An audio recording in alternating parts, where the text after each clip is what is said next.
우리 하나님 말씀 같이 보시겠습니다. 마가복음 10장 45절 말씀입니다.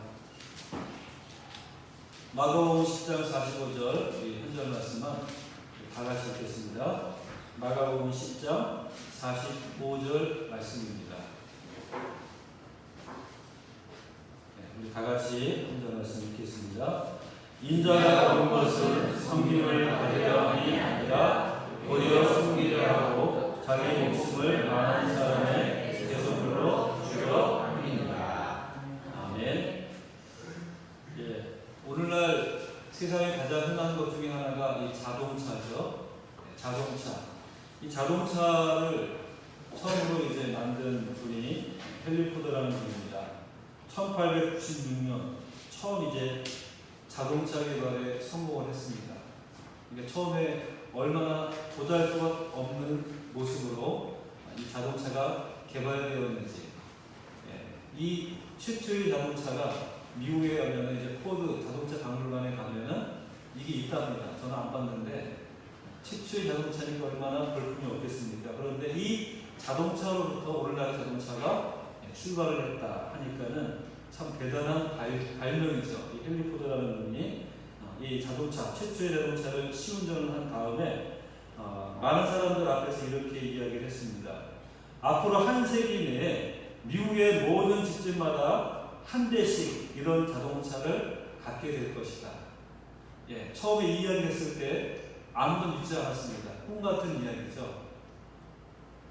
집집마다 한 대씩 이런 자동차를 소유할 날이 앞으로 한 세기 내에 올 것이다 라고 말했을 때 많은 기자들과 사람들은 이것을 믿지 않았습니다. 그리고 의문을 달았습니다. 어찌 그런 일이 있겠는가?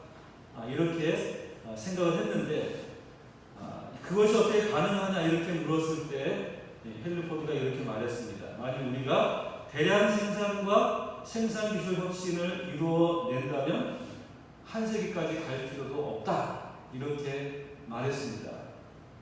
이 말대로 오늘날 한 세기도 되기 전에 이 자동차가 처음 발명이 되어지고 한 세기도 되기 전에 이제 모든 사람들에게 있어서 이 자동차는 없어서는 안 되는 그런 물건이 되고 말았습니다.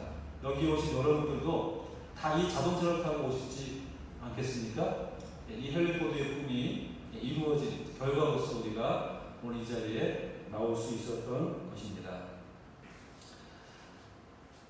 미국의 흑인 인권 운동가였던 이 마틴 루터 킹 목사님, 우리가 잘 아는 분인데 이분은 당시 미국의 흑인에 대한 차별이 아주 심한 그 시기에 차별받는 흑인들을 위한 인권운동에 뛰어들었죠. 그 당시에 인권운동했던 사람들은 이것은 그냥 말로 해서는 안 된다 해가지고 폭력적인 방법으로 흑인 인권운동을 시도했던 이런 때였습니다. 그런데 이 마틴 루터 킹 목사님이 주장한 건 무엇이었느냐? 비폭력, 평화적인 방법으로 흑인의 인권을 신장하고 흑인과 백인이 평등한 나라를 꿈꾸면서 이런 운동을 시작을 했죠. 그래서 이분의 유명한 연설이 있습니다. 나에게는 꿈이 있습니다. 여러분도 한 번쯤은 들어보시겠지만 정말 감동적인 연설문이죠. 그의 꿈은 무엇입니까? 흑인과 백인이 함께 공부하고 함께 일하고 함께 꿈꾸고 함께 살아가는 나라, 함께 같은 차를 타고 같은 식당에서 음식을 먹고 또 함께 아무런 차별 없이 살아갈 수 있는 그런 나라를 꿈꾸는 이런 자신의 꿈을 감동적인 연설로 이렇게 연설을 했죠. 피부색으로 처벌받지 않는 그러한 나라. 비록 지금 아직까지도 차별의 문제는 여전히 남아있긴 하지만 그러나 이런 마틴 루터 킹 목사님의 꿈이 점점 이루어져가고 그래서 이 과거의 시대와 비교할 수 없는 이런 인권의 신장이 이루어진 세계 가운데 우리가 살고 있습니다. 꿈을 꾸는 사람은 많습니다. 그러나 꿈을 실현하는 사람은 많지 않습니다. 그래서 우리는 이루어질 수 없는 꿈에 대해서 무엇으로 말합니까? 개꿈이라고 얘기하죠. 그런 개꿈도 있지만 진짜 그 꿈을 위해서 달려가는 수많은 사람들이 있습니다. 그래서 그것을 가리켜서 무엇이라고 말합니까? 우리는 비전이다 이렇게 말하는데, 비전과 개꿈의 차이는 무엇이냐 하면은, 비전의 결과는 이웃에 대한 유익을 가져오는 것인데 비해서 이 개꿈이라고 하는 것은 뭡니까? 이웃과 아무 상관없이 그냥 나 자신이 잘 되는 것, 그것만이 목표일 때 우리는 그것을 개꿈이다 이렇게 이야기합니다. 주택 복권을 샀더니 당첨되는 그런 꿈, 우리는 그런 꿈을 대표적인 이런 개꿈이라고 이야기를 하지요.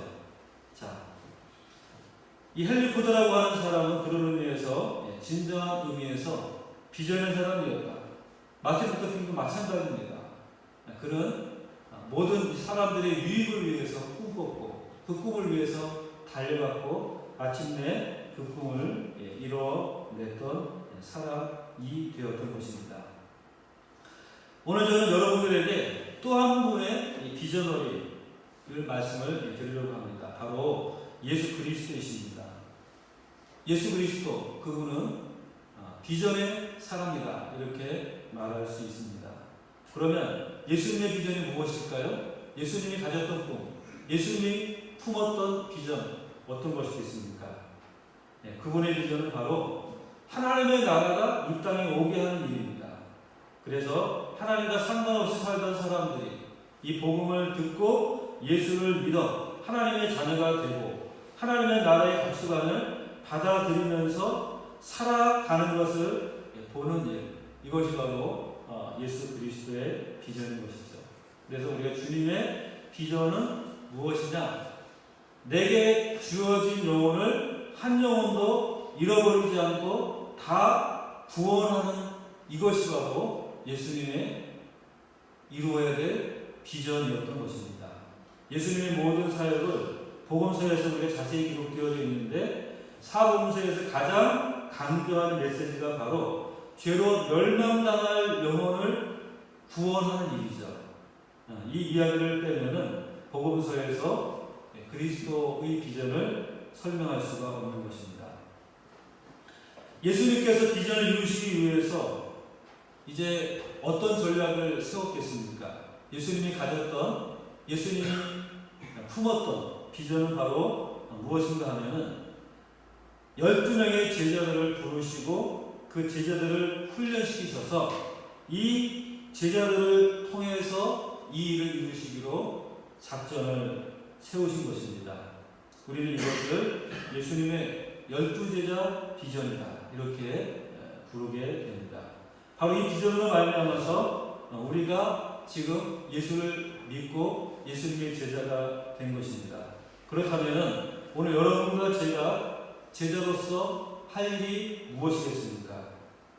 오늘 우리의 비전 역시 잃어버린 영혼, 버림받은 영혼, 절망 중에 있는 영혼, 하나님 없이, 예수 그리스도 없이 자기 마음대로 살아가는 그 수많은 영혼들을 구원하기 위한 열정을 갖는 이런 비전을 우리가 가져야 한다는 것이죠. 예수님은 자신의 비전을 가리켜서 잃어버린 자를 찾아 구원하는 것이다 이렇게 말씀드리고 있습니다. 그리고 이 구원의 열정은 십자가를 이어지고 십자가에서 이 구원의 모든 계획이 이루어지게 되는 것입니다. 십자가를 통해서 모든 영혼이 구원 얻고 하나님의 자녀가 될 수 있게 된 것입니다. 그러면 우리가 어떻게 이 비전을 이룰 수가 있겠습니까?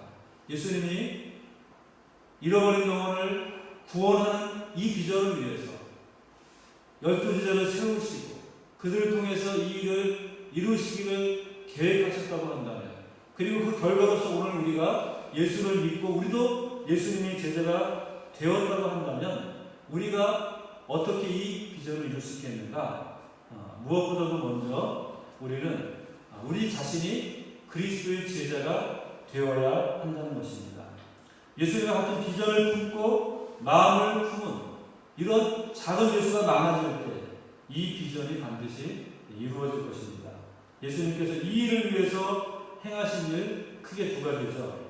첫째는 제자를 세우는 일, 그리고 두 번째로는 십자가의 길입니다. 십자가를 지시는 일, 이 두 가지 일을 하셨습니다. 예수님께서 십자가의 길에서 승리하시고 승진하실 때 몇 명 있었습니까?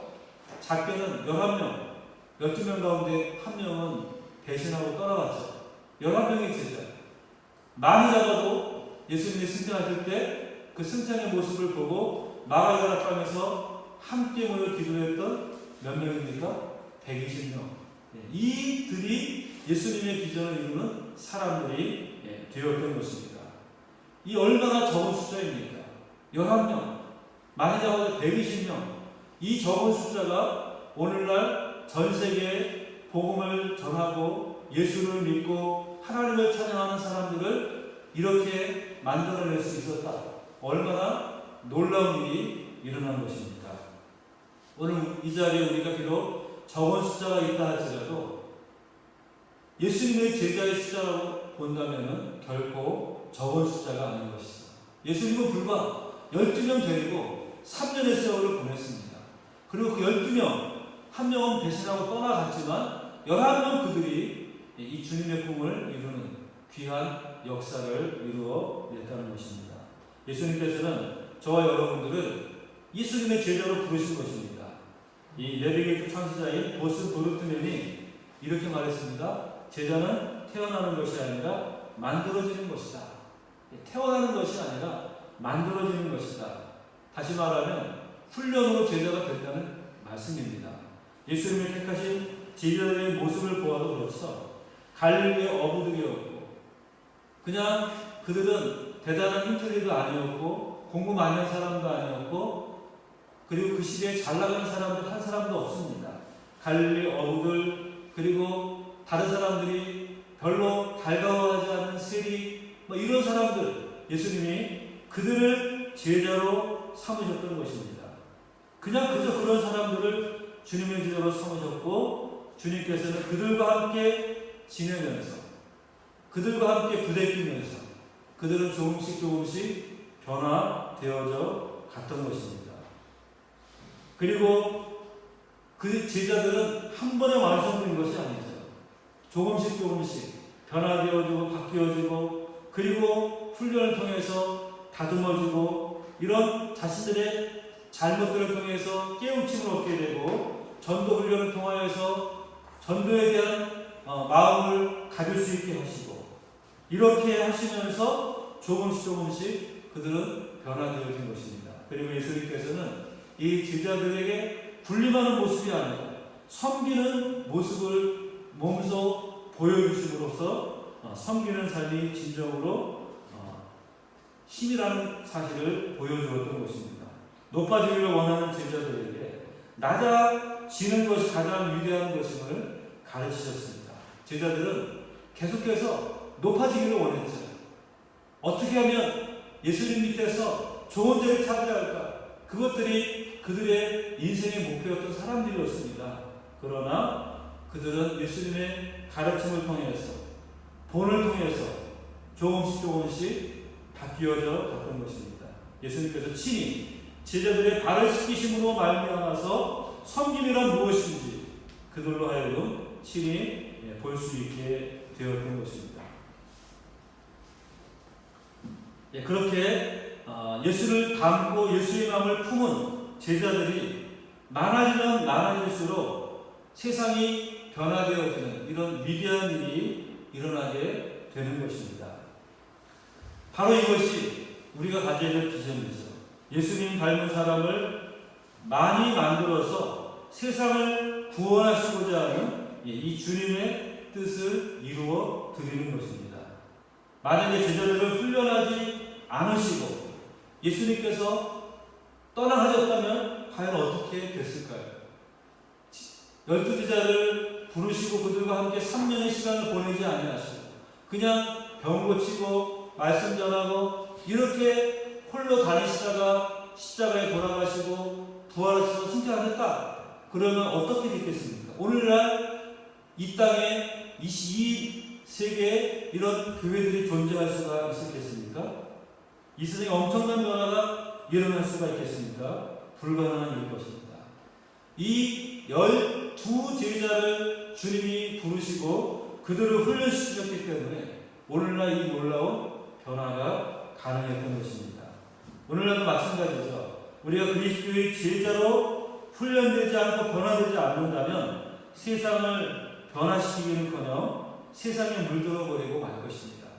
세상이 우리를 물들여서 우리도 세상과 조금도 다를 것 없이 그렇게 살아가게 만들 것입니다. 오늘날 교회가 왜 이렇게 힘을 잃어버렸습니까? 저는 그것은 교회가 세상을 변화시킬 힘을 상실하고 세상의 교회를 물들여서 세상화 되어졌기 때문이라는 생각을 합니다. 오늘날 세상이 교회에 들어와서 세상의 정신, 세상의 가치관, 세상의 사고방식으로 물들인 결과 교회는 힘을 잃게 되었다는 것입니다. 우리가 예수님의 제자가 되고 예수님을 닮지 않는 세상을 변화시킬 수가 없는 겁니다. 오히려 세상이 우리를 바꾸어 놓고 말 것입니다. 그러므로 여러분들이 세상의 죄와 악에 마음 아파하시고 이 세상을 이대로 두어서는 안 되겠다 그런 생각을 하신다면 예수님의 제자가 되어야 하겠다는 결심을 굳게 하시기 바랍니다. 내가 예수의 제자가 되어야지만 이 세상을 바꾸어 놓을 수가 있는 것입니다. 내가 예수의 제자가 되지 않으면 나 역시 세상에 물들여지고 세상의 가치관에 완전히 함락되어져서 세상 속에 파묻히고 마는 이런 삶을 살게 될 것입니다. 예수의 제자가 많아야 교회는 교회다울 수 있죠. 사람이 많다고 교회가 교회다운 것이 아닙니다. 예수의 제자가 많아야 교회가 교회다울 수 있는 것입니다. 그래야지만 교회를 세상을 변화시킬 수가 있는 것입니다. 예수의 제자가 된다는 것, 그것은 바로 내가 작은 예수가 된다는 말이죠. 우리의 문제는 무엇입니까? 예수의 꿈을 꾸기는 원하지만 그러면서도 예수님처럼 살지 못하는 것입니다. 내가 예수님의 꿈을 가지고 세상에 잃어버린 영혼들을 구원하기를 원하고 안타까워하지만 세상을 변화시키기를 원하지만 그러나 우리 자신들이 예수님처럼 예수님의 말씀대로 살아가지 못하는 것, 이것이 바로 우리의 문제인 것이죠. 아마데우스라는 영화가 있습니다. 모차르트의 일대기를 다룬 영화입니다. 이 영화에 살리엘이라고 하는 궁녀 악장이 나옵니다.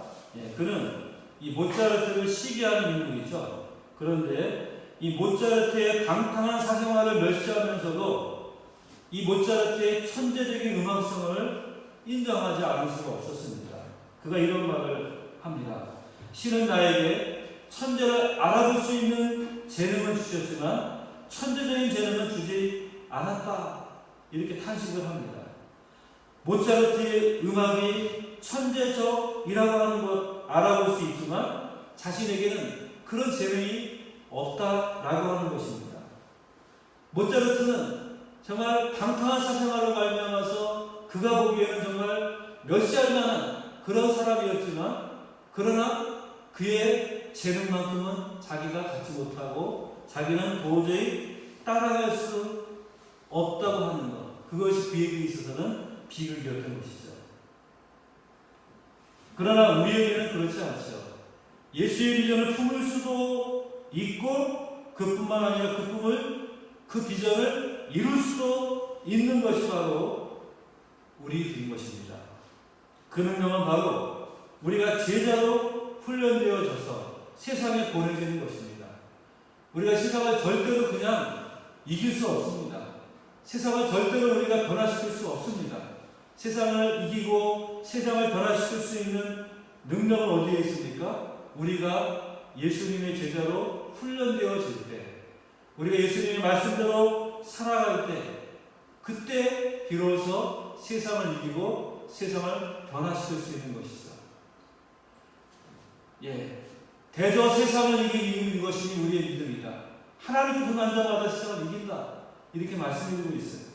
우리가 믿음 안에 있으면 세상을 이길 수 있는데 믿음 안에 있다는 게 무엇입니까? 믿음대로 살아갈 때, 우리가 예수님의 제자로 살아갈 때 세상을 이길 수 있다는 것이죠. 그래서 우리들은 세상에서 부름받은 하나님의 영적인 가족이면서 동시에 세상으로 보냄받은 그리스도의 제자가 되어야 하는 것입니다. 우리가 모여서만 하나님을 찬양하고 하나님을 경배하고 하나님께 예배하는 것, 이것이 전부가 아니라 우리는 또 세상으로 보냄받은 그리스도의 제자라는 사실을 기억해야지 하는 것입니다.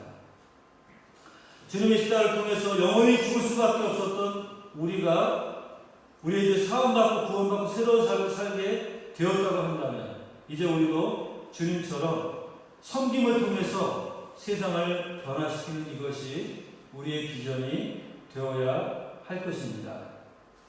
만민을 죄와 사망에서 구원하시는 하나님의 열쇠는 십자가 사랑이라고 한다면 오늘의 그리스도인들의 코드도 바로 이 십자가의 사랑이라고 합니다. 우리가 살아가는 삶의 모습은 바로 예수님이 보이셨던 십자가의 사랑과 같은 이런 모습으로 우리가 살아야 한다는 것이죠. 우리가 그러한 사랑으로 살 때 세상을 섬길 수 있고 이렇게 세상을 섬길 때 진정한 변화가 일어날 수 있다라고 하는 것이죠. 예수님은 비전을 이루기 위해서 어떤 삶을 선택했습니까? 왕궁에서의 삶이 아니라 세상에서의 삶, 그리고 호화로운 삶이 아니라 그냥 세상 속에서 그들과 함께 살아가면서 섬김의 삶을 그렇게 택하셨던 것입니다. 다시 말하면 예수님의 공생에 펼친 모든 사역은 상처받은 자, 잃어버린 자, 하나님을 떠나 방황하는 자를 직접 찾아가시고 그들을 회복하시는 이 일을 행하셨던 것이죠. 이것이 바로 예수님의 삶이었던 것입니다. 예수님은 사랑을 말로만 하지 않았습니다. 그의 행함으로 본을 보이셨던 그런 사랑이었죠. 그래서 예수님께서는 하나님께 기도하는 일, 사람들을 가르치는 일, 때를 얻든지 못 얻든지 복음을 전파하는 모든 일들에 있어서 본을 보이셨죠. 원수를 사랑하는 일에 있어서도 본을 보이셨고 또 종으로서도 섬김의 본을 보여주셨습니다. 그 섬김의 본을 가장 상징적으로 우리에게 잘 보여주는 것이 무엇입니까? 바로 예수님께서 친히 제자들의 발을 씻겨주신 사건인 것입니다.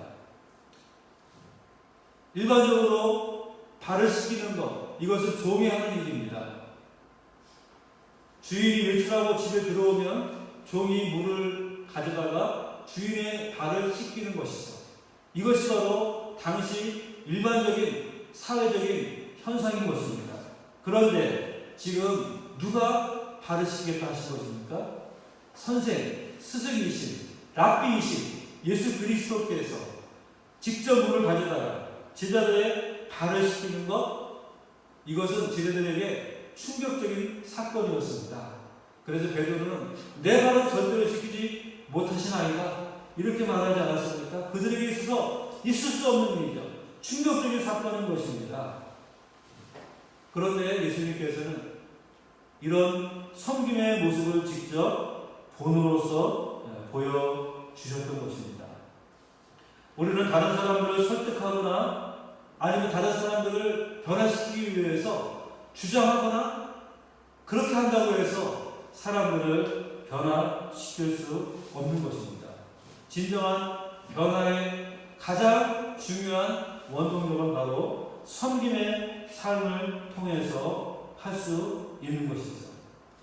만약 여러분들이 일주일 후에 죽음을 앞두고 있다. 시한부 생명이다. 내가 일주일 후에 죽는다. 라는 사실을 안다면 지금 나는 무슨 일을 할까요? 아마도 내게 있어서 가장 중요한 일을 할 겁니다. 나에게 이제 살 수 있는 날이 일주일밖에 남지 않았다 하는 그 사람이 그냥 주어진 시간을 빈둥빈둥거리면서 허비할 수 있겠습니까? 아무 의미 없는 일에 그 시간들을 보낼 수 있겠습니까? 아마도 누구든지 자신에게 가장 중요한 일, 그 일을 하려고 할 것입니다. 가장 사랑하는 사람을 만난다든지, 내가 가장 정말 해야 할 그 일을 하기 위해서 애쓸 것입니다. 자, 그런데 지금 예수님께서는 일주일 후에 내가 죽을 것이다. 일주일도 아니죠. 불과 며칠이 지나지 않아서 나는 십자가에 달릴 것이다. 이 사실을 알고 있습니다. 자, 이 죽음이 눈앞에 놓여진 이 상황 가운데에서 우리라고 한다면 당연히 가장 중요한 일을 하려고 했던 것처럼 예수님께서도 자신이 이제 남은 생애 동안 가장 중요한 일을 하려고 생각을 하셨을 겁니다. 그런데 그 가장 중요한 일은 무엇입니까? 바로 제자들과 함께 성찬식을 거행하고 그 제자들의 발을 씻기는 일이었던 것입니다. 예수님께서는 이 일을 통해서 제자들에게 가르침을 주시고 있는 것이죠. 교훈을 주시고 있는 것이죠. 너희가 세상에서 세상을 변화시키기 위해서는 어떤 삶을 살아야 하는가, 이것을 교훈해 주시기 위해서 이런 자리를 마련하신 것입니다. 죽음을 앞두고 제자들의 발을 씻기신 예수님, 그것은 제자들을 위해서 가장 중요한 메시지를 전달해 주고 있는 것입니다. 무엇입니까? 세상을 변화시키는 것은 힘과 권력이 아니다. 세상을 변화시키는 것은 섬김의 실천을 통해서 변화시키는 것이다. 이것을 직접 보여주시고 있는 것입니다. 발을 씻겨주시는 예수님, 선생으로서 랍비로서 제자들의 발을 씻기시는 이 예수님의 그 모습이 바로 너희들이 행해야 될 모습이다. 이것을 말씀해 주고 있는 것이죠. 세상은 반드시 변화되어야 합니다. 그런데 어떻게 변화시킬 수 있겠습니까? 이 세상이 변화되어야 한다고 확성기 가지고 외친다고 그렇게 변화가 되겠습니까? 날마다 촛불시 한다고 세상이 달라집니까? 잠시 바뀌는 것 같아도 또 여전히 마찬가지입니다. 이전보다 더 악한 모습으로 돌아옵니다. 우리가 정말 좋은 책을 써낸다고 해가지고 세상이 변화될까요? 학교나 도서관이나 국회가 이 세상을 변화시킬 수 있습니까? 그렇지 않습니다. 변화되지 않습니다. 오직 하나, 교회가 저와 여러분들이 예수님의 본을 보여주신 것처럼 섬길 때 이런 거룩한 변화가 온다는 것이죠. 이것이 바로 그리스도인들과 특별히 고도의 지식을 경배한 그리스도인들에게 하나님 주시는 그런 귀한 메시지인 것입니다. 우리가 세상을 변화시키기 원한다면 내가 변화되어야 된다. 내가 예수님의 제자가 되어야 되고, 그리고 예수님처럼 섬김의 삶을 살아야지만 세상은 변화될 수 있다는 이 사실을 우리에게 보여주고 있는 것입니다. 지금도 많은 무명의 전도자들이 예수 믿으라고 길가에서 외치고 다니죠. 그런데 그렇게 외친다고 해서 그 소리를 들은 사람들이 예수를 믿을까요? 오히려 경멸하고 비웃고 비난합니다. 오늘날 그들의 진정한 변화는 사람들 앞에서 서서 외친다고 해서 일어나는 일이 아니라 예수 믿는 사람들이 변화된 삶의 모습, 섬김의 삶의 모습을 보면서 그들의 삶의 모습으로 말미암아서 내가 변화될 수 있는 것이지, 결코 소리 높여 부르짖고 외친다고 해서 변화되어지지 않는 것입니다.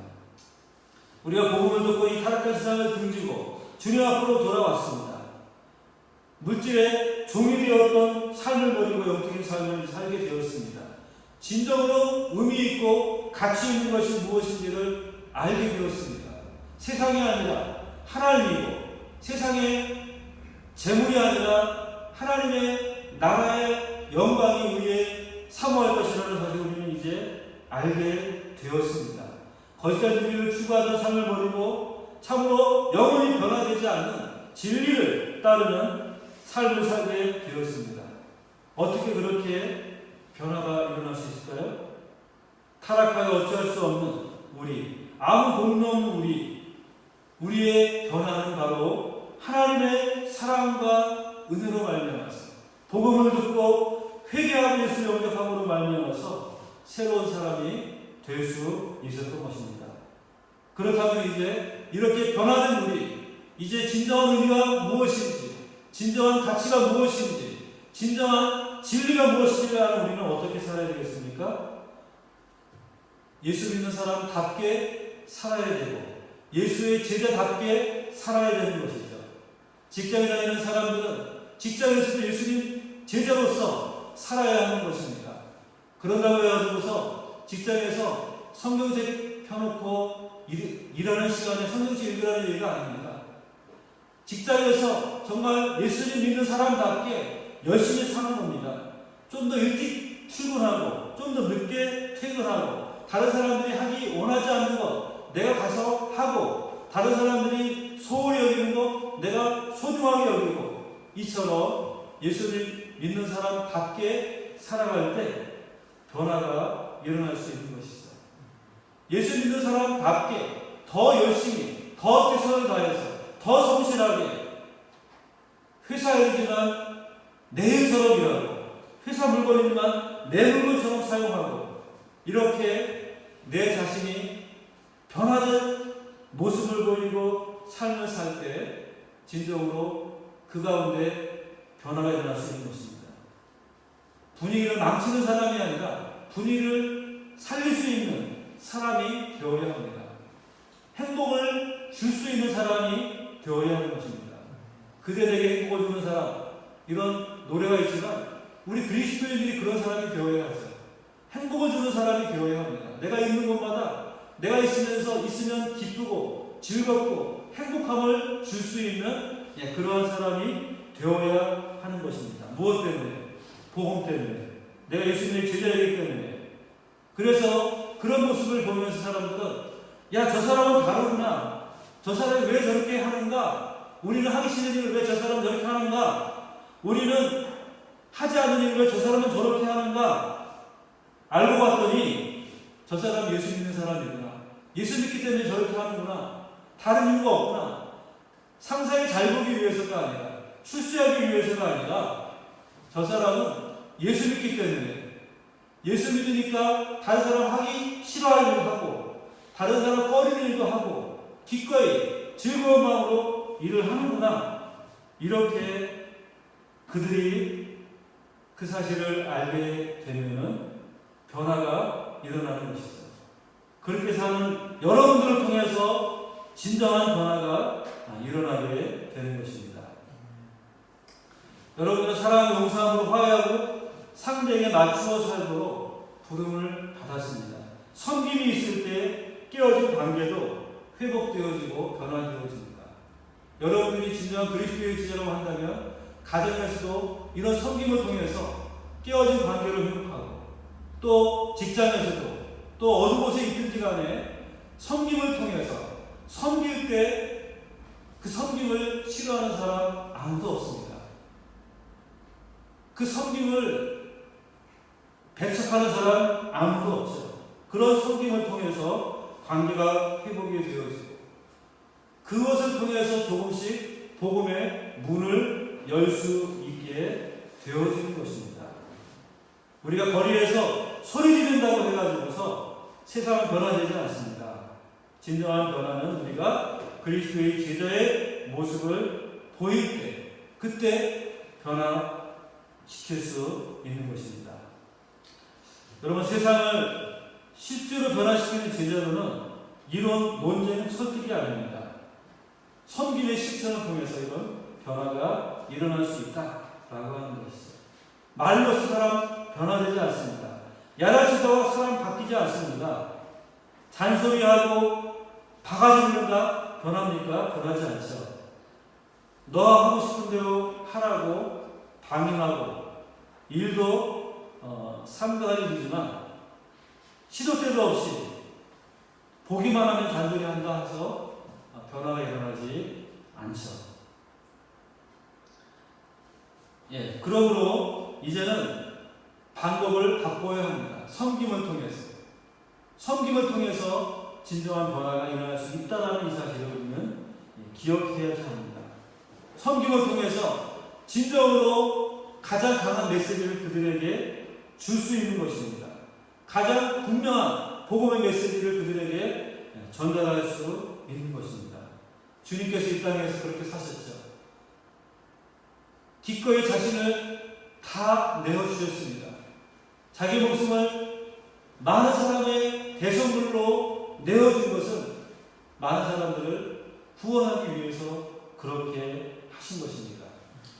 나를 위해서가 아니라 내가 구원할 그들을 위해서 나를 기꺼이 내어줄 때 진정 변화가 일어날 수 있다는 이 사실을 우리가 기억하고, 오늘 우리가 그리스도의 제자라고 한다면 이 자리에 숫자가 얼마든지 아무런 상관이 없습니다. 얼마가 되든지 간에 우리가 그리스도의 제자가 된다면 우리는 세상을 변화시킬 수 있고, 우리는 이 땅 가운데 하나님의 나라를 이룰 수 있는 그리스도의 제자라는 사실을 우리가 기억하고, 우리의 삶이 진정으로 섬기는 삶, 세상을 변화시키는 제자의 삶이 될 수 있기를 주님의 이름으로 축원합니다. 기도드리겠습니다. 살아계신 아버지 하나님 감사합니다. 오늘 이 시간 우리가 주의 이름으로 모여서 주님 앞에 나왔습니다. 주의 말씀을 듣습니다. 우리가 그리스도의 말씀을 따라 살아갈 수 있도록 인도하여 주시옵소서. 주님 뜻대로 세상 가운데 섬기는 삶을 살 수 있도록 은혜 베풀어 주시옵소서. 주님께서 원하시는 그런 꿈이 우리에게 있게 해주시고, 그래서 세상을 변화시키고 세상 속에 하나님의 택함 받은 자를 구원하는 일에 우리가 쓰임받을 수 있도록 주님 은혜 베풀어 주시옵소서. 예수님의 이름으로 기도드리옵나이다.